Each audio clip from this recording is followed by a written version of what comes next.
Allahumma salli ala Sayyidina Muhammadin salatan taftahu biha lana futuhal arifin wa tufaqihuna biha fid din wa ala alihi wa sahbihi. Assalamualaikum warahmatullahi wabarakatuh. Nah, sebelumnya saya akan mempersingkat alur ceritanya karena kita sudah berkali-kali mendengar, sudah berkali-kali membaca, menyimak kisah ini demi menghemat waktunya dan agar lebih banyak apa yang bisa kita pelajari, apa yang bisa kita petik hikmahnya. Yang pertama, ketika Nabi Musa alaihissalam berada di tengah-tengah Bani Israel setelah tenggelamnya Fir'aun, di saat Nabi Musa menyampaikan dakwah, mengajak manusia untuk mengenal Allah Subhanahu wa Ta'ala dan menjalankan aturan-aturannya Allah Ta'ala, menjauhi larangannya Allah Ta'ala. Ya, Nabi Musa buat majelis, jadi ada pengajiannya. Jadi majelis ilmu itu adalah pekerjaannya para nabi dan rasul yang diwarisi oleh para ulama. Al-ulama warathatul anbiya. Bahkan khusus untuk ulamanya umat Islam punya keistimewaan sebagaimana disebutkan oleh Rasulullah SAW, ulama ummati ka'anbiya Bani Israel. Ulama umatku ini punya pangkat keistimewaan seperti nabi-nabinya Bani Israel. Ya, seperti nabi-nabi Bani Israel. Makanya Nabi Musa alaihissalam sampai-sampai minta dijadikan umatnya Nabi Muhammad sallallahu alaihi wasallam. Ikhwani rahimakumullah, suatu ketika datang seseorang bukan dari kelompok Bani Israel ikut pengajiannya Nabi Musa. Ya, jadi bukan Bani Israel tapi ikut pengajiannya Nabi Musa. Pendatang itu. Nah, biasanya memang kalau pendatang itu tidak tahu tata krama, etika majelisnya biasanya bagaimana. Suka enggak ngerti. Beda dengan orang yang sudah ikut berbulan-bulan atau bertahun-tahun, dia tahu, oh majelis ini etikanya seperti ini. Karena setiap majelis mungkin punya etika khusus yang enggak dimiliki sama majelis yang lain. Nah, datang satu orang ini tiba-tiba nanya kepada Nabi Musa alaihissalam, wahai Musa, ada tidak yang lebih alim dari kamu di muka bumi ini? Yang lebih pintar dari kamu di muka bumi ini ada enggak? Pertanyaan ini sekaligus ya sebagai pernyataan, ya pertanyaan sekaligus pernyataan, testimoni kalau Nabi Musa itu sangat alim.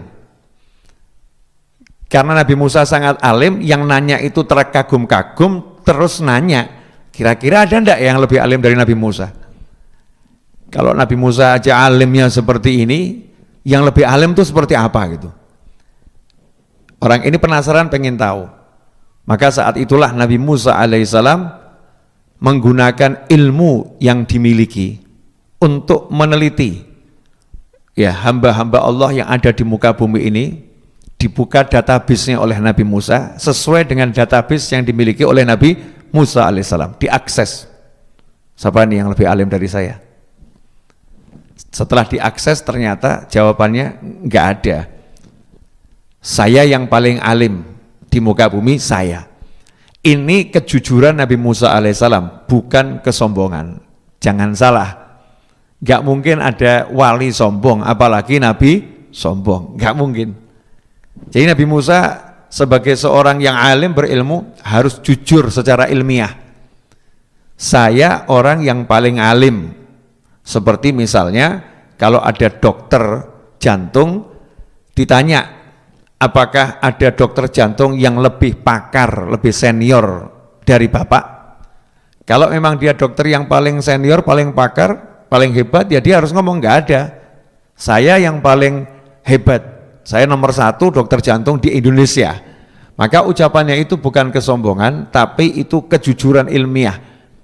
Ya, kejujuran ilmiah ini dibutuhkan, ya diperlukan, ya untuk banyak kepentingan. Sehingga orang yang dengar nggak ragu, orang yang dengar mantap, ya akan keputusan dokter tersebut.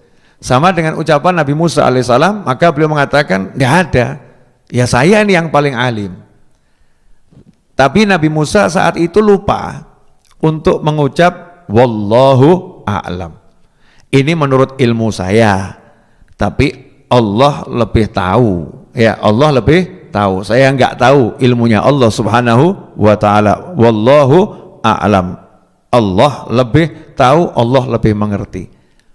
Karena Nabi Musa lupa mengucapkan wallahu a'lam, maka Allah Ta'ala menegur Nabi Musa dan Allah memberitahukan informasi yang setelah Nabi Musa meneliti dengan ilmunya, ternyata Nabi Musa enggak mendapatkan informasi tersebut, yaitu ada hamba Allah yang tinggal di pertemuan dua laut, namanya Khidir atau Khadir alaihi salam, itu lebih alim dibanding Nabi Musa alaihissalam, punya ilmu yang tidak dimiliki oleh Nabi Musa alaihissalam. Orang itu kemudian dikasih tahu oleh Nabi Musa, ada ternyata yang lebih alim dari saya, Khadir. Nah, kira-kira kalau Anda jadi Nabi Musa, penasaran enggak? Sofoi, siapa ini ya? Khadir alaihissalam ini, kok sampai-sampai saya nggak bisa ngecek ya? Saya cek itu kok nggak muncul datanya. Datanya kok nggak muncul, kok disembunyikan oleh Allah Subhanahu wa ta'ala, dan ternyata punya ilmu yang lebih hebat dari saya yang tidak saya miliki. Penasaran Nabi Musa alaihissalam. Beginilah sya'nul ulama. Para ulama itu selalu haus akan ilmu. Ya, ulama itu haus akan ilmu. Sama dengan orang yang ahli bulu tangkis. Kalau dikasih tahu di kota sana ada orang yang main bulu tangkisnya lebih hebat dari kamu, dia pun penasaran, pengen bertanding melawannya, kan seperti itu. Ahli catur, kalau dikasih tahu, oh di desa sana ada anak kecil yang main caturnya jauh lebih hebat dari kamu. Kalau ini ahli catur juara 1 di Indonesia, dikasih tahu seperti itu, ya penasaran, ya saya pengen ketemu anak tadi, saya pengen tanding ya lomba catur sama dia. Siapa kira-kira pemenangnya? Nabi Musa alaihissalam bukan mau lomba ilmu. Nabi Musa penasaran dengan ilmunya Nabi Khidir, pengen dapat ilmunya, pengen bisa jadi muridnya. Bayangkan itu Nabi Musa alaihissalam ilmunya sudah kalimullah, diajak bicara langsung oleh Allah tanpa perantara malaikat, langsung Allah letakkan di hatinya, ya apa yang Allah inginkan Allah sampaikan langsung ke hati Nabi Musa alaihissalam, yang ilmunya luar biasa, dikasih tahu ada yang lebih alim, pengen belajar jadi muridnya. Nah ini pelajaran buat kita. Lawang kita ini alim ya belum, bodoh ya jelas.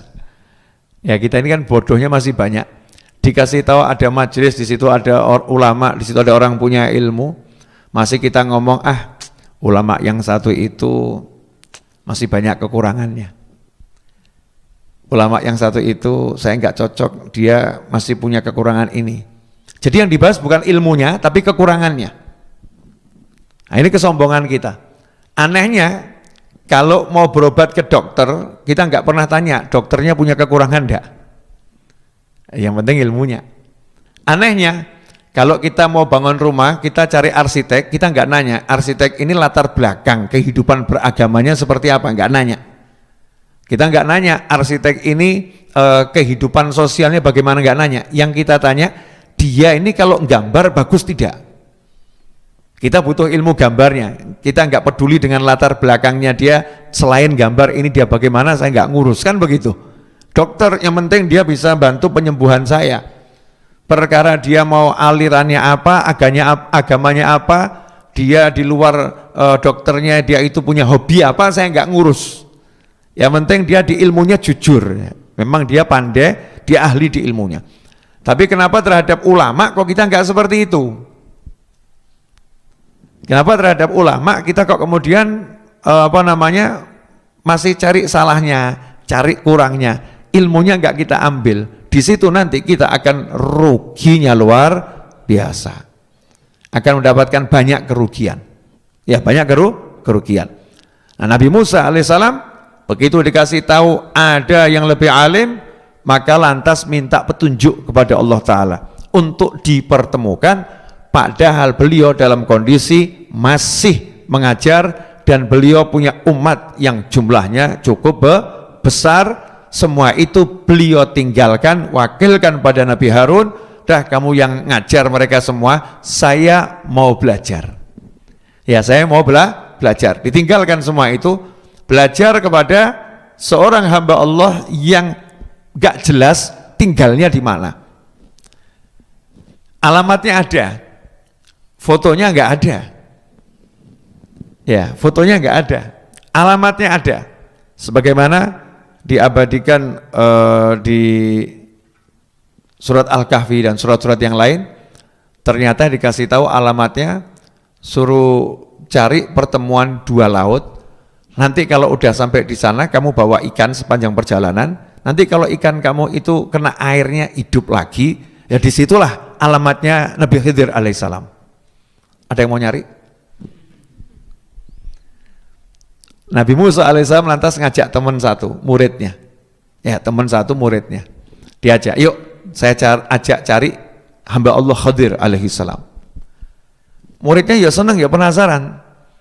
Tapi juga mungkin bertanya-tanya, alamatnya di mana ini? Sehingga diajak berjalan. Nabi Musa berjalan bersama muridnya karena memang alamatnya menurut Allah Ta'ala di pertemuan dua laut, yang nggak mungkin nyarinya di gunung. Tidak mungkin nyarinya di hutan, maka harus menyusuri tepi laut. Nabi Musa berjalan menyusuri tepi laut tanpa pernah tahu kapan akan berhenti. Ini semangat yang seperti apa yang dimiliki Nabi Musa alaihissalam? Saya akan cari sampai ketemu, batas waktu unlimited. Sanggup kita nyari guru begitu? Saya akan cari terus sampai ketemu, batas waktu unlimited. Pokoknya saya mau cari. Muridnya yang diajak ya setia. Nah, ini murid betul. Tidak murid mau diajak kemudian nanya sama gurunya, guru udah tahu alamatnya? Belum. Udah janji? Belum. Ketemu enggak nanti? Ya insya Allah. Waduh enggak jelas guru. Cari yang lain aja. Saya enggak sanggup seperti ini. Wong saya nikah aja belum. Suruh ikut guru, cari gurunya, guru yang enggak jelas alamatnya. Enggak seperti itu. Muridnya ya setia mendampingi. Maka di dalam surat Al-Kahfi ayat yang ke-60 di situ disebutkan wa idz qala Musa li fatahu la abrahu wa idz qala Musa li fatahu la abrahu hatta ablugha majma'al bahraini aw amdiya huquba falamma balagha majma'al bainihima falamma balagha majma'a bainihima nasiya hutahuma fattakhadha sabilahu fil bahri saraba falamma jawaza qala li fatahu atina ghada'ana laqad laqina min safarina hadha nasaba qala ara'aita idh awayna ila as-sakhrati fa inni nasitul hut wa ma ansanihu illa syaitanu an adhkurah wattakhadha sabilahu fil bahraini ajaba qala dhalika ma kunna nabgh fartadda ala atharihima qasasa fawajada 'abdan min ibadina atainahu rahmatan min 'indina wa 'allamnahu min ladunna ilma. Nah, ini menarik karena di ayat tersebut dijelaskan oleh Allah Ta'ala. Dan ingatlah ketika Musa berkata kepada pembantunya alias muridnya, aku tidak akan berhenti berjalan sebelum sampai ke pertemuan dua laut, atau aku akan berjalan terus sampai bertahun-tahun. Ini semangatnya orang cari ilmu. Saya nggak akan berhenti sampai ketemu. Saya akan ketuk pintu rumahnya sampai dibuka. Ya, saya akan latihan terus sampai berhasil. Ini yang namanya himmah. Jadi nggak mungkin wali himmahnya lemah, nggak ada. Aulia itu semuanya himmahnya aliyah, semangatnya tinggi dan kuat. Itu para wali Allah. Nggak ada para wali Allah kok semangatnya nanggung-nanggung. Ya kalau bisa ya, kalau mungkin nggak ada. Bisa, mungkin. Itu para wali itu kalau ngomong semuanya serba dengan semangat, ya, yang menggebu-gebu. Nabi Musa alaihissalam ngomong sama muridnya, pokoknya saya mau jalan terus sampai ketemu, mau bertahun-tahun, ya mau butuh ratusan tahun, habis umur, gak jadi masalah. Saya mau ketemu dengan Khadir alaihissalam, karena dia punya ilmu yang saya gak punya. Di sini menunjukkan derajat nubuah yang luar biasa itu, bagian terpentingnya adalah al-ilm. Derajat kenabian kerasulan itu bagian terpentingnya adalah ilmu. Kenapa? Karena sampai-sampai dakwahnya itu sementara ditinggal demi cari ilmu. Dakwahnya itu sementara ditinggal demi cari ilmu. Nah, ini menunjukkan ilmu itu pangkat yang paling tinggi. Karena itu Nabi Adam alaihissalam diangkat derajatnya oleh Allah subhanahu wa ta'ala, dan Allah perintahkan malaikat semuanya sujud. Saat itu ada iblis yang masuk dalam kelompok malaikat, barisan malaikat, gak mau ikut sujud. Akhirnya iblis dilaknat. Itu karena Allah Ta'ala beri Nabi Adam alaihissalam wa'allamna, dan kami ajarkan kepada Adam semua nama. Setelah itu kami sodorkan kepada para malaikat, dikasih ilmu dulu, semua nama. Karena Nabi Adam punya ilmu, maka yang lain disuruh sujud. Ini rahasia sujudnya malaikat kepada Nabi Adam itu terus berlangsung ilal abad kepada orang-orang yang punya ilmu.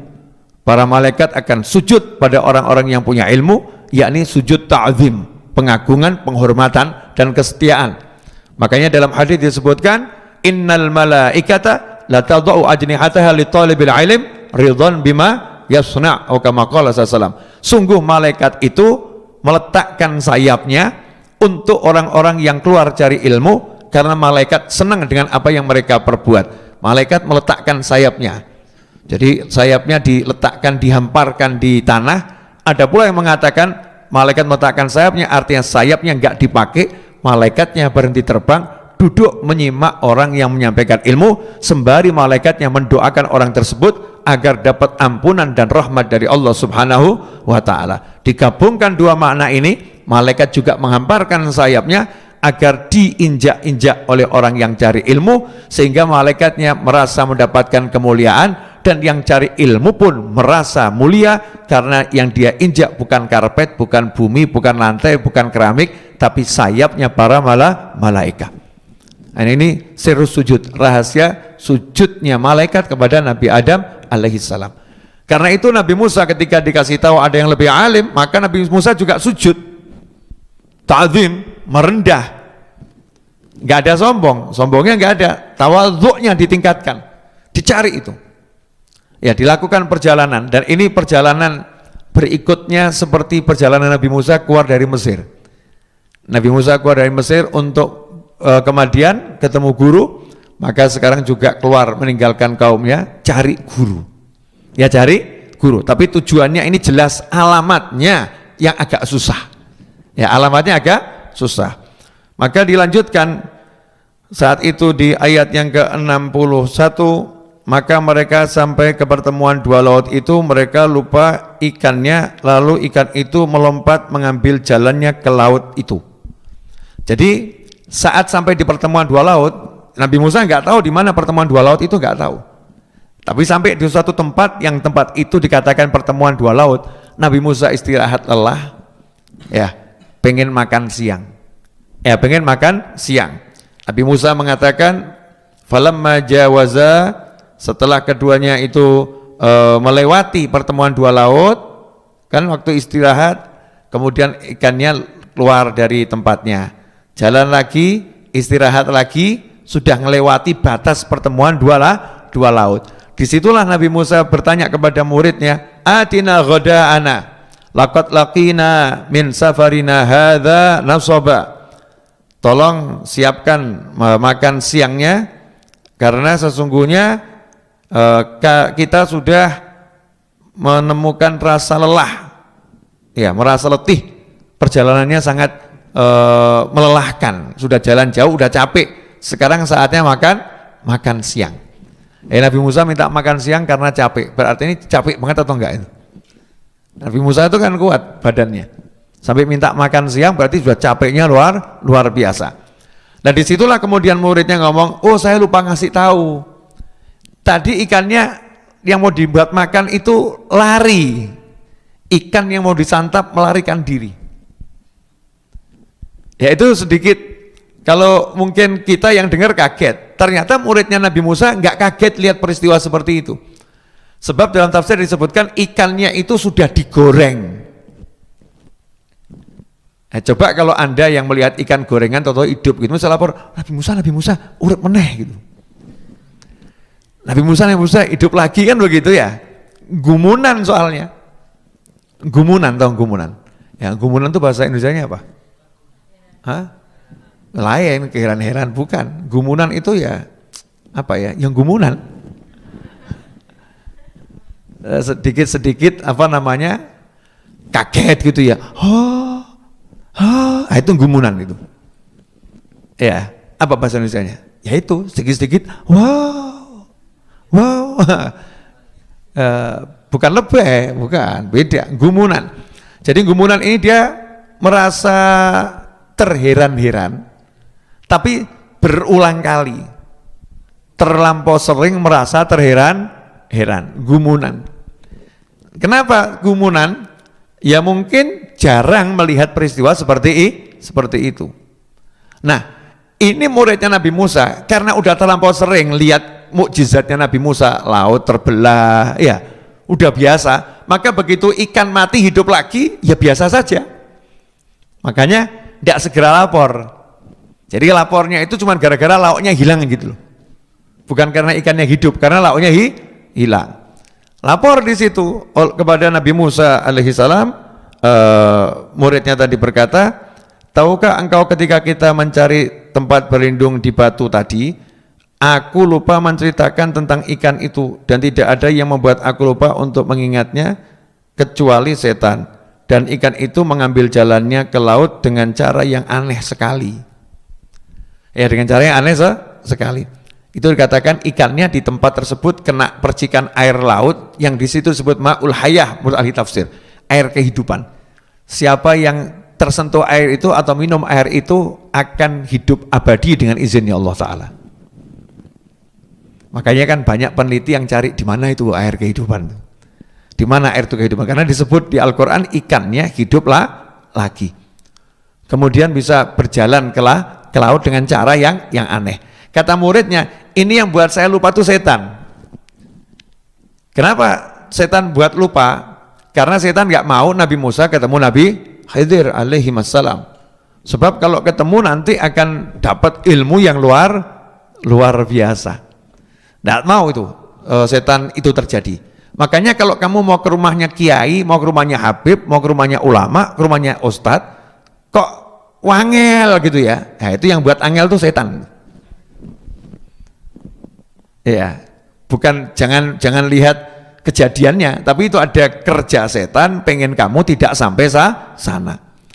Ada kerja setan biar kamu putus asa untuk ketemu dengan ulama.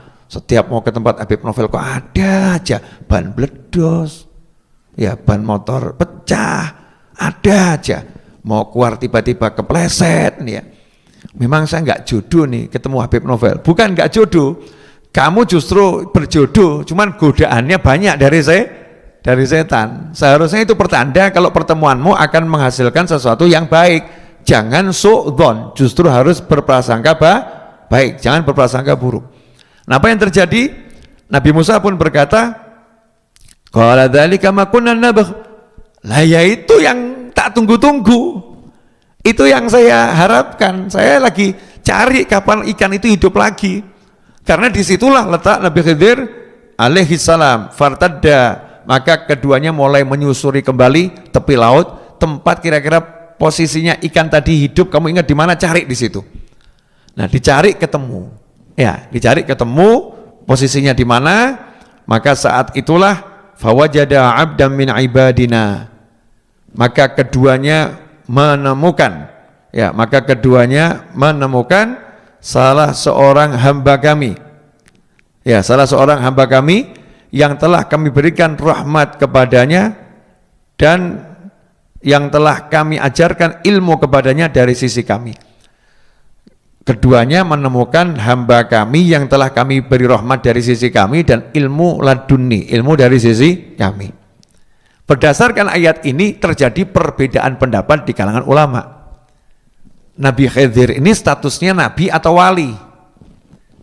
Ya, nabi atau wali. Ada yang berpendapat wali karena cuma disebut abdan min ibadina, hambanya Allah. Enggak disebut nabinya Allah, enggak disebut rasulnya Allah, tapi Allah bilang hambanya Allah. Ada yang pula mengatakan, nah ayat ini membuktikan kalau Nabi Khidir adalah nabi. Kenapa seperti itu? Karena ada kalimatnya Allah Subhanahu wa taala yang mengatakan atainahu rahmatan min indina. Kami telah memberinya rahmat dari sisi kami. Makna rahmat dari sisi kami ini diartikan ya ini sudah dipilih jadi nabinya Allah Subhanahu wa ta'ala, bukan sekedar walinya Allah Subhanahu wa ta'ala. Maka bebas kita mau menganggap Nabi Khidir itu nabi boleh, wali juga boleh. Kalau dianggap sebagai wali maka akan semakin seru ceritanya, nabi belajar kepada wali. Kalau dianggap sebagai nabi ceritanya tetap seru karena kalimullah, nabi yang pangkatnya tinggi belajar kepada nabi yang pangkatnya di bawahnya. Ya, nabi pangkatnya tinggi belajar kepada nabi yang di bawahnya. Di sini ada hikmah dari Allah Ta'ala bahwasanya terkadang ilmunya Allah itu dititipkan pada orang yang lebih rendah pangkatnya agar yang pangkatnya lebih tinggi mau belajar kepada yang lebih rendah. Kadang ini Habib sama Kiai harus belajar dari santrinya, kadang ilmunya dititipkan di santrinya, tapi santrinya ya tahu diri, ya pangkat Yai lebih tinggi, tapi kalau ilmu yang satu ini khususiyah saya ini, Allah kasih saya. Hikmatullah agar nggak ada orang yang menyombongkan diri dengan ilmu yang dimiliki. Wa fawqa kulli dzi ilmin alim. Di atasnya orang yang alim ada yang lebih alim. Jadi orang alim di semua ilmu itu langka. Biasanya dia sekian ilmu alim, tapi untuk ilmu yang satu ini dia harus belajar kepada yang pangkatnya di bawahnya. Ya keilmuannya di bawahnya, dan itu langsung Allah contohkan kepada Nabi Musa dengan Nabi Musa dan Nabi Khidir alaihi wassalam. Nah yang menarik, ketika Nabi Musa bertemu Nabi Khidir alaihi salam, maka Nabi Musa tidak bisa lagi menahan rasa penasarannya, langsung ngelamar. Gini mas, kamu kalau dikasih tahu ada perempuan cantik solihah, perempuan cantik solihah, cerdas, baik, dan perempuan ini masih lajang ya, belum punya suami, kira-kira penasaran pengen ngelamar enggak? Satiis enggak penasaran? Penasaran pengen ngelamar gitu ya. Lawang kamu nih orang yang paling tampan sak kampung, ya kok sampai saya nggak tahu di dekat sini ada orang yang cantik, yang cerdas, yang solihah, kok sampai saya nggak tahu? Maka kamu nanya di mana alamatnya, betul kan? Begitu kamu ketemu, kamu lihat, masya Allah, tundukkan pandangan, wahyu nih, masya Allah. Langsung kamu akan ngomong apa sama orang tuanya? Boleh enggak putrinya saya pinang jadi istri? Kan begitu. Enggak nunda-nunda. Kenapa enggak nunda-nunda? Ya khawatir nanti kalau nunda-nunda diserobot Ustadz Iis. Kan begitu. Nah Nabi Musa alaihissalam ketika ketemu Nabi Khidir alaihissalam dengan kenabiannya dan kerasulannya bisa lihat gitu loh. Ngerti ini orang luar biasa. Hamba Allah yang satu ini dahsyat ini. Orang biasa saja lihat orang bisa ngukur kok ini. Oh ini orang masya Allah ini. Apalagi kalimullah Nabi Musa. Jadi ketika dua jasad dan dua roh ini berhadapan, Nabi Musa ya paham ini yang di hadapan saya manusia yang luar biasa. Maka langsung Nabi Musa tidak mengatakan saya Nabi Musa ya ajarin saya. Enggak begitu. Saya Musa Rasulullah, kalimullah, ajarin saya. Enggak begitu. Nabi Musa bahkan menyembunyikan identitasnya. Ya, enggak ngomong saya Rasul, enggak ngomong saya Nabi, tetapi Nabi Musa berkata, qala lahu Musa, hal attabi'uka ala an tu'allimani mimma 'ullimta rusyda. Hal attabi'uka. Ayat 66. Musa berkata kepada beliau, bolehkah aku mengikutimu agar engkau mengajarkan kepadaku ilmu yang benar yang telah diajarkan Allah kepadamu untuk menjadi petunjuk. Boleh enggak saya ikut sama jenengan?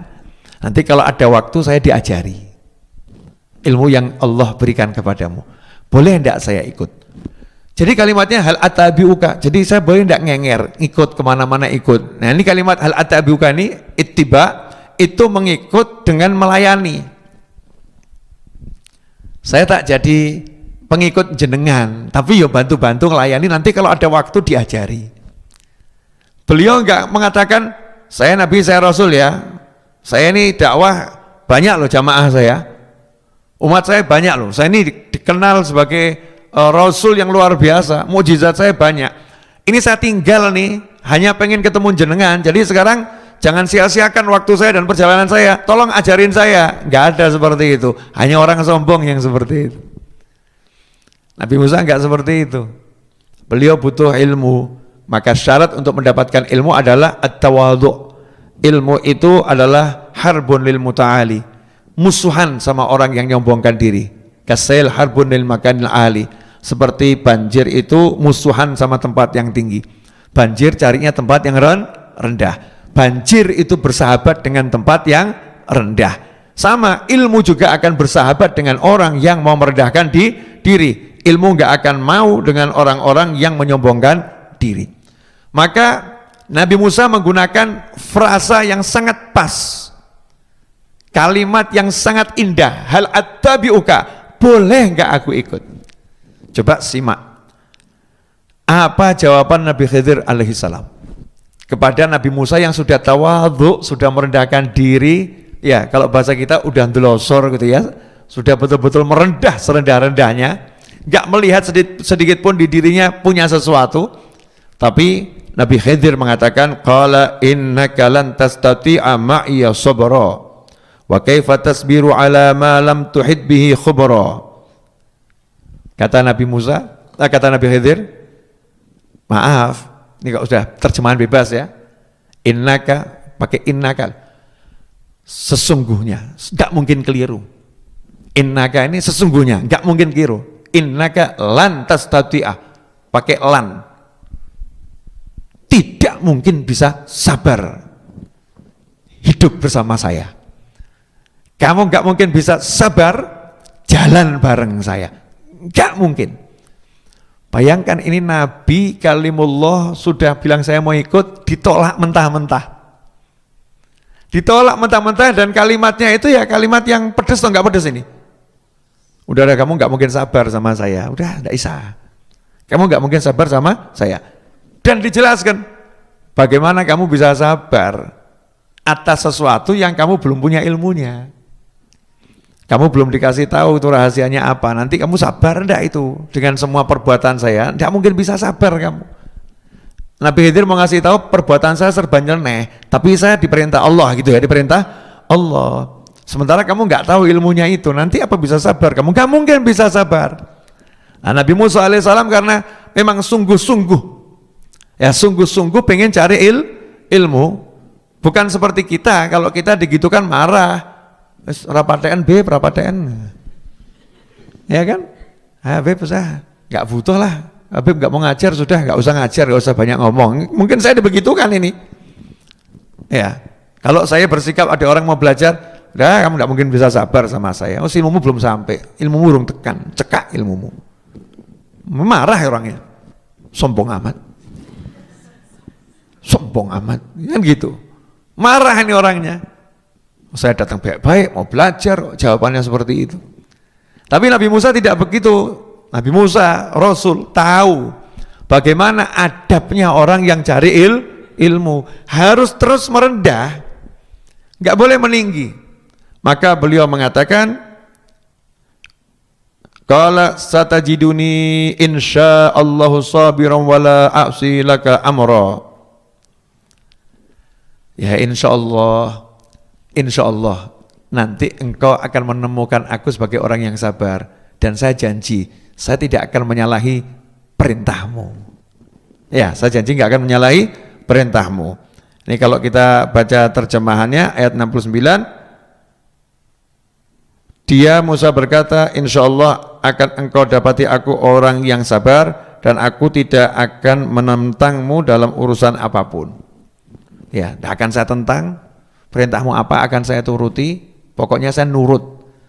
Insya Allah kamu akan temukan aku orang yang sabar. Jadi Nabi Musa menjawab ucapan Nabi Khidir alaihissalam yang mengatakan kamu nggak mungkin bisa sabar, dijawab insya Allah sabar aku, insya Allah aku sabar. Nabi Musa masih menganggap masuk belum apa-apa saya dibilang nggak sabar ya. Ya insya Allah saya sabar dan saya nggak akan menyalahi perintah. Maka dari situlah Nabi Khidir alaihissalam kembali berkata kepada Nabi Musa alaihissalam, qala fa in ittaba'tani fala tas'alni an syai'in hatta uhditsa laka minhu dzikra. Saya kasih syarat, kalau kamu memang masih maksa, pengen ikut saya, syaratnya satu, jangan nanya apapun yang saya lakukan sampai nanti saya yang jelaskan apa tujuannya. Nabi Musa jawab, deal, sepakat,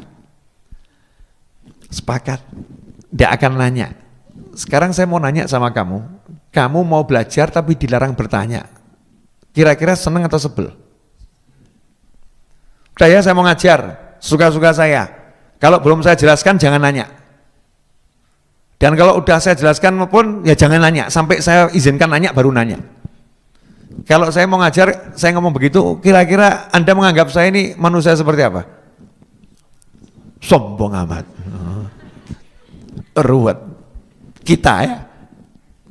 Tapi Nabi Khidir alaihissalam memang mau menguji Nabi Musa alaihissalam dan juga mau menunjukkan ilmunya. Kamu itu udah tak kasih tahu, nggak mungkin sabar. Nggak mungkin sabar. Nabi Khidir bisa ngomong nggak mungkin sabar, ya karena memang udah dikasih tahu sama Allah Taala, Musa nggak mungkin bisa sabar, nggak mungkin bisa sabar. Tapi Nabi Musa sebagai pencari ilmu yang sungguh-sungguh, udah jalan jauh, udah capek, udah ketemu orangnya, udah lihat kehebatannya, mau ngelamar belum ucap sudah ditolak. Kira-kira bagaimana? Udah anak, mohon maaf ya, kamu nggak layak untuk putri saya, pulang saja. Kira-kira kamu pulang atau enggak? Nah, kalau pulang ya bukan laki-laki. Kalau laki-laki ya akan jawab, ya kalau saya enggak layak Bapak, tolong jadikan saya layak untuk putri Bapak, lanang tenan gue. Kalau saya enggak layak, jadikan saya layak untuk putri Bapak. Ngelamar pekerjaan, kalau saya enggak layak, ya jadikan saya layak untuk bekerja dengan Bapak. Caranya gimana biar layak? Terangkan pada saya. Ini namanya orang punya semangat. Nabi Musa punya semangat, maka yang jawab dibilang enggak sabar, lantas tati'a, jawabannya insya Allah sabar. Sudah dicap loh, kamu nggak mungkin sabar. Nabi Khidir bahkan tidak pakai kalimat insya Allah kamu nggak mungkin sabar itu ada. Dan dengan jazm, lantas tati'a, kamu tidak mungkin bisa sabar. Kenapa Nabi Khidir bisa ngomong seperti ini? Karena memang punya ilmu dari Allah Subhanahu wa Ta'ala. Ini tidak boleh kita tiru. Wah, datang orang gitu, kamu nggak mungkin bisa, nggak mungkin bisa. Apa kita dikasih tahu sama Allah, orang ini nggak mungkin bisa? Kan enggak. Kecuali kita ngomongnya, menurut pengalaman saya, model-model seperti kamu ini nggak mampu nih. Model seperti kamu ini, insya Allah nggak mampu nih. Menurut pengalaman saya ini. Nabi Musa jawab, insya Allah saya sabar, insya Allah. Udah pokoknya saya akan berusaha diem, disuruh apapun nurut, berbuat apapun tidak nanya, deal. Apa yang terjadi pada kisah selanjutnya? 3 kali peristiwa yang dilakukan Nabi Khidir alaihissalam, Nabi Musa 3-3-nya nanya. Berarti sabar enggak? Enggak. Terakhirnya kan Nabi Khidir ngomong, udah, wes cukup, sudah 3 kali. Ya sudah 3 kali kamu langgar perjanjian kita, cukup. Nah ini makanya sampai sekarang pun kalau perceraian itu ya 3, itu orang itu biasanya dikasih kesempatan 3 Biasa angka 3 ini memang sesuatu ya dari zaman Nabi Musa, Nabi Khidir. Wes ping 3, wes cukup. Sudah 3 kali. Nah yang pertama Nabi Musa itu lupa. Kalau nggak boleh nanya, yang pertama memang lupa. Nah kalau yang kedua ya memang nggak lupa. Yang ketiga nggak tahan. Yang ketiga nggak tahan. Karena yang pertama kasusnya ringan. Yang pertama itu kasusnya ringan ya. Kalau kita baca di sini,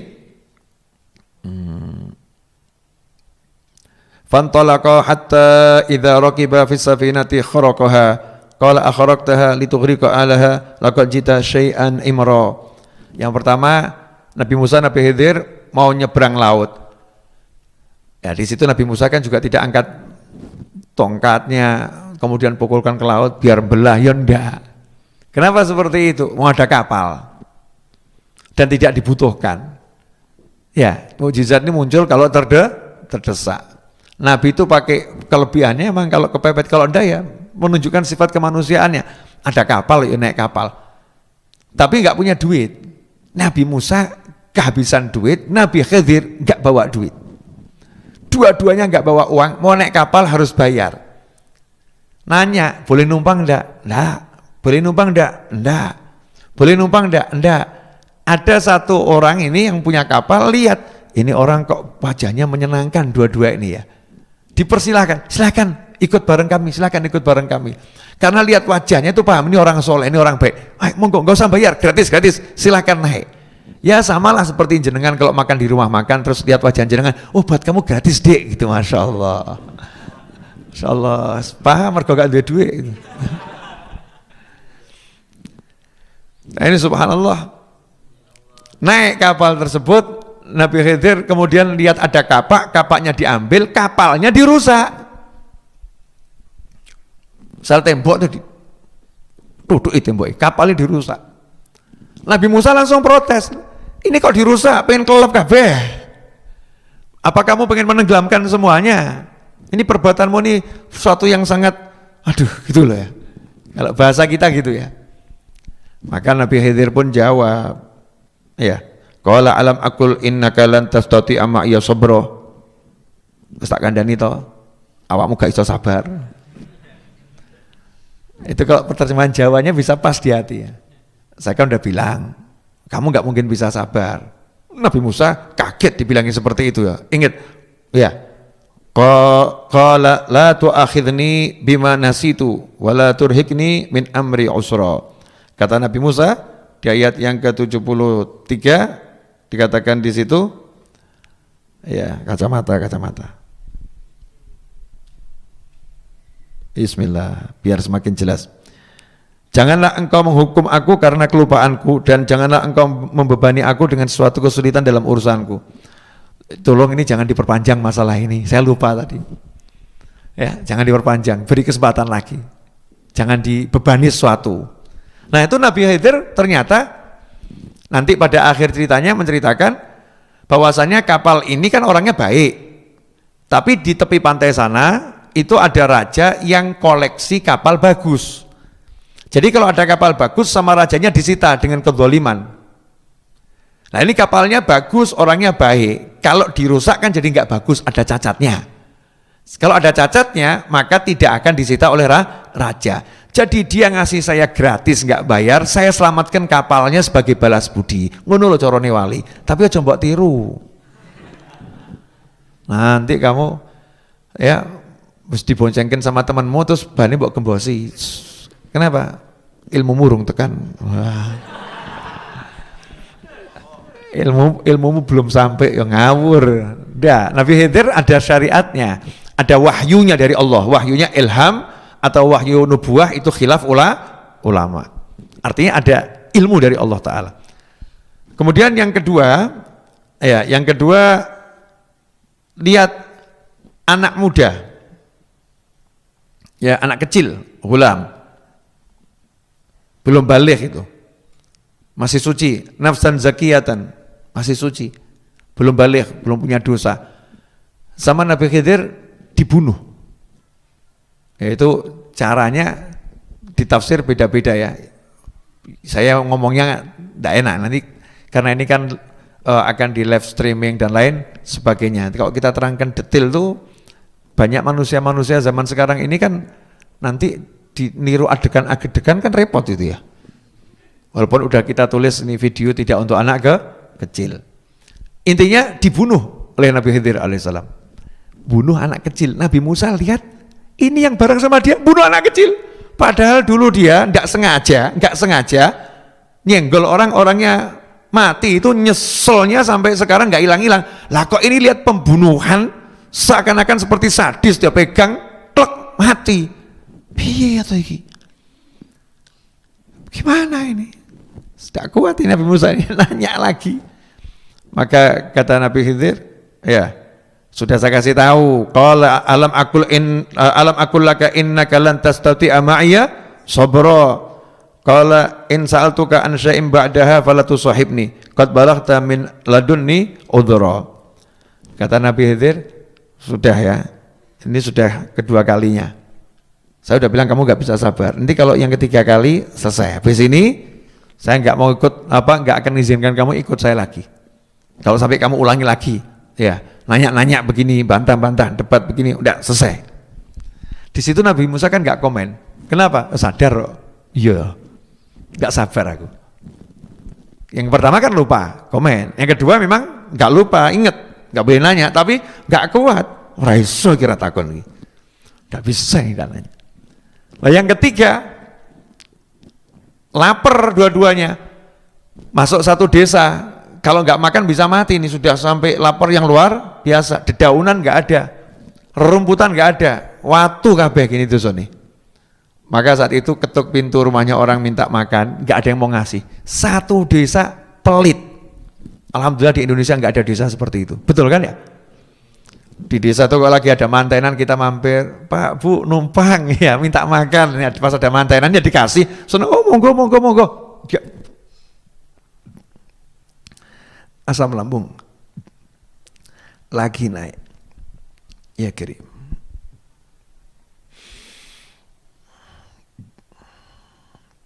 Orang mungkin toh es teh ngono sate is ya, air putih kan ya tidak mungkin ya. Nah di desa itu kalau ada mantenan itu kan langsung dianggap kita sebagai tamu yang luar biasa. Ini satu desa diketuk, Assalamualaikum, minta, gak ada yang mau ngasih, makan sedikit pun gak ada. Habis itu lihat ada rumah mau roboh, Nabi Khidir aneh-aneh, yuk ewangi bangun. Lah ini sudah tidak kuat mau mati gara-gara lapar, diajak bangun rumah. Dan rumahnya orang pelit gitu loh ya. Ini kan satu desa apa? Pelit. Nabi Musa nggak kuat. Ini gimana ini? Satu desa ini pelit kok kita suruh bangun. Nah, ini rumahnya anak yatim. Kakeknya yang ketujuh orang soleh. Di bawah rumah ini ada harta peninggalan. Nanti tafsirnya apa panjang tuh ya, harta peninggalan. Kita jaga rumah ini dibangun biar gak roboh, biar hartanya aman sampai nanti anak yatimnya dewasa, biar bisa menikmati hartanya. Karena kalau ini roboh, kelihatan orang akan diambil sama orang-orang. Di situ finish sudah 3 kali, wes silakan pulang ke kaummu. Kamu gak bisa ikut aku. Kamu gak bisa ikut aku. Ikhwani rahimakumullah. Nah inilah kisah bagaimana Nabi Musa dan Nabi Khidir itu jalan bareng dengan ilmu yang berbeda. Makanya kalau ada ulama itu punya cita rasa yang beda, biasanya itu dipisahkan. Kamu tinggal aja di kota sana, saya tinggal di kota sini, dipisahkan. Masing-masing akan memberi manfaat sesuai ilmunya. Ya sesuai ilmunya. 2 pedang tidak bisa tinggal di satu sarung, nggak bisa. Dan saking hebatnya ilmu Nabi Khidir alaihissalam, ketika Nabi Muhammad SAW menceritakan kisah Nabi Khidir dan Nabi Musa alaihissalam, Rasulullah mengatakan rahimallahu Musa, semoga Allah merahmati Musa. Maksudnya Nabi Musa kan udah meninggal ya, almarhum gitu. Rahimallahu Musa, seandainya Musa itu mau sabar sedikit lagi saja, kita akan dapat ilmu lebih banyak. Artinya apa? Kanjeng Nabi Muhammad SAW sendiri pun penasaran dengan ilmunya Nabi Khidir. Coba sabar sidik kan itu ilmu ya akeh itu. Dengan ini saja Nabi Muhammad itu dapatnya udah sangat banyak SAW. Beliau pengen kalau sabarnya ditambah lagi, kita akan dapat lebih banyak lagi. Jadi Nabi Khidir ini dikasih memang ilmu oleh Allah SWT yang istimewa, khusus. Ya ilmu khusus. Ilmunya Nabi Khidir alaihi salam. Nah, Nabi Musa bisa jalan bareng dengan Nabi Khidir, satu nyarinya sungguh-sungguh, yang kedua menzerokan dirinya nol. Aku nggak punya apa-apa, aku bukan siapa, aku mau belajar. Yang menyebabkan Nabi Musa itu diputus hubungan oleh Nabi Khidir alaihissalam gara-gara muncul ilmunya. Menurut ilmuku nggak bener ini. Menurut ilmuku nggak bener ini. Menurut ilmuku nggak bener ini. Kan udah mulai pakai ilmunya, nggak jadi kertas kosong lagi. Kertasnya udah ada tulisan. Kalau kertas sudah ada tulisannya, gurunya nggak bisa nulis di situlah lagi. Udah nggak bisa diteruskan nih. Saya nggak bisa nulis di situ, nggak bisa. Udah tutup saja bukunya. Kan seperti itu. Nah, ikhwani rahimakumullah, pelajaran dari kisah ini banyak. Tapi yang paling menyentuh saya ini sebagai pencari ilmu, Nabi Musa itu udah punya ilmu yang luar biasa, masih semangat cari. Lah kita ini ilmu masih bukan lagi cekak, telanjang, gak punya ilmu, tapi kok cari itu nggak semangat. Bahkan sudah ada di majelis ilmu, kita itu sering tidur, saking semangatnya itu, Masya Allah. Ya ini termasuk yang lihat kajian online ini juga, iya hadir juga gitu ya, saking semangatnya sampai kita tidur gitu ya. Ya sampai tertidur kita ini. Ya, beda sekali dengan Nabi Musa alaihissalam. Semangat saya, ya Allah. Nabi Musa itu semangatnya luar biasa. Makanya penuntut ilmu harus punya semangatnya gitu, semangat untuk cari guru, semangat untuk cari ilmu. Nah, kalau udah ketemu guru, syaratnya satu, sabar. Nggak ada yang mau dapat ilmu kalau nggak mau sabar ya, harus sabar. Jangan maksa-maksa gurunya. Guru, kapan ngajar ini? Saya udah seminggu di sini nggak diajarin apa-apa guru. Guru, boleh nggak nanya? Semenengah wae. Masa mau nanya diem? Gimana sih maksudnya? Guru apa bukan sih? Masya Allah. Bagaimana bisa dapat ilmu kalau seperti itu? Saya itu berguru dengan Habib Anis selama 10 tahun. Saya nanya itu ketika hanya diizinkan. Kamu kalau ada yang mau nanya silakan tanyakan. Baru saya nanya. Di luar itu saya tidak pernah nanya. Yang nggak pernah nanya. Kecuali satu hal. Tentang mana yang lebih bagus. Saya kerja atau saya tetap cari ilmu. Itu pun belum terucap dari lisan saya. Sudah dijawab. Kalau kamu duduk di sini cari ilmu, lebih saya dukung. Mau nanya apa? Ya langsung aku izin ngarang soal. Bib, hukumnya fikih ini bagaimana? Bib Anis yang guyu dia mesem gitu sambil ya dijawab. Ini bocah sudah saya jawab masih ngarang-ngarang pertanyaan. Jadi menghadapnya gitu. Kalau sama guru tuh ya sabar. Ya sabar dengarkan. Kecuali kalau kita nggak paham permasalahan lain ya. Dijelaskan, nggak paham, ya terus gurunya buka forum yang mau bertanya siapa silahkan, kan begitu. Kalau gurunya ternyata nggak buka forum, tanya sama temennya. Tadi maksudnya apa ya? Tadi maksudnya apa? Tadi maksudnya apa? Tanya dulu sama temennya. Ojo kesusun kok baik guru, tanya sama temennya. Karena di antara teman-teman kita ini ada orang-orang yang dipahamkan oleh Allah Subhanahu wa Ta'ala. Oh gitu ya? Yang ngono. Tanya lagi, bener ngono? Ya gitu. Berarti saya bilang ora kotok gitu. Cuman saya nggak paham, yang lainnya ternyata apa? Paham. Lah kalau dikit-dikit semua nanya sama gurunya, 10 orang, yang 9 paham, yang 1 nggak paham, terus nanya terus, maksudnya apa guru? Dijelaskan, maksudnya apa guru? Ya stres guru nih. Jaksa gurunya itu. Nggak adab namanya. Ya kita kembalikan pada kawan-kawan yang paham, yang ngerti. Ya silahkan tanya kepada yang lain. Nah, ikhwani rahimakumullah, pemirsa dimanapun Anda berada, jazakumullah khairan atas kebersamaannya.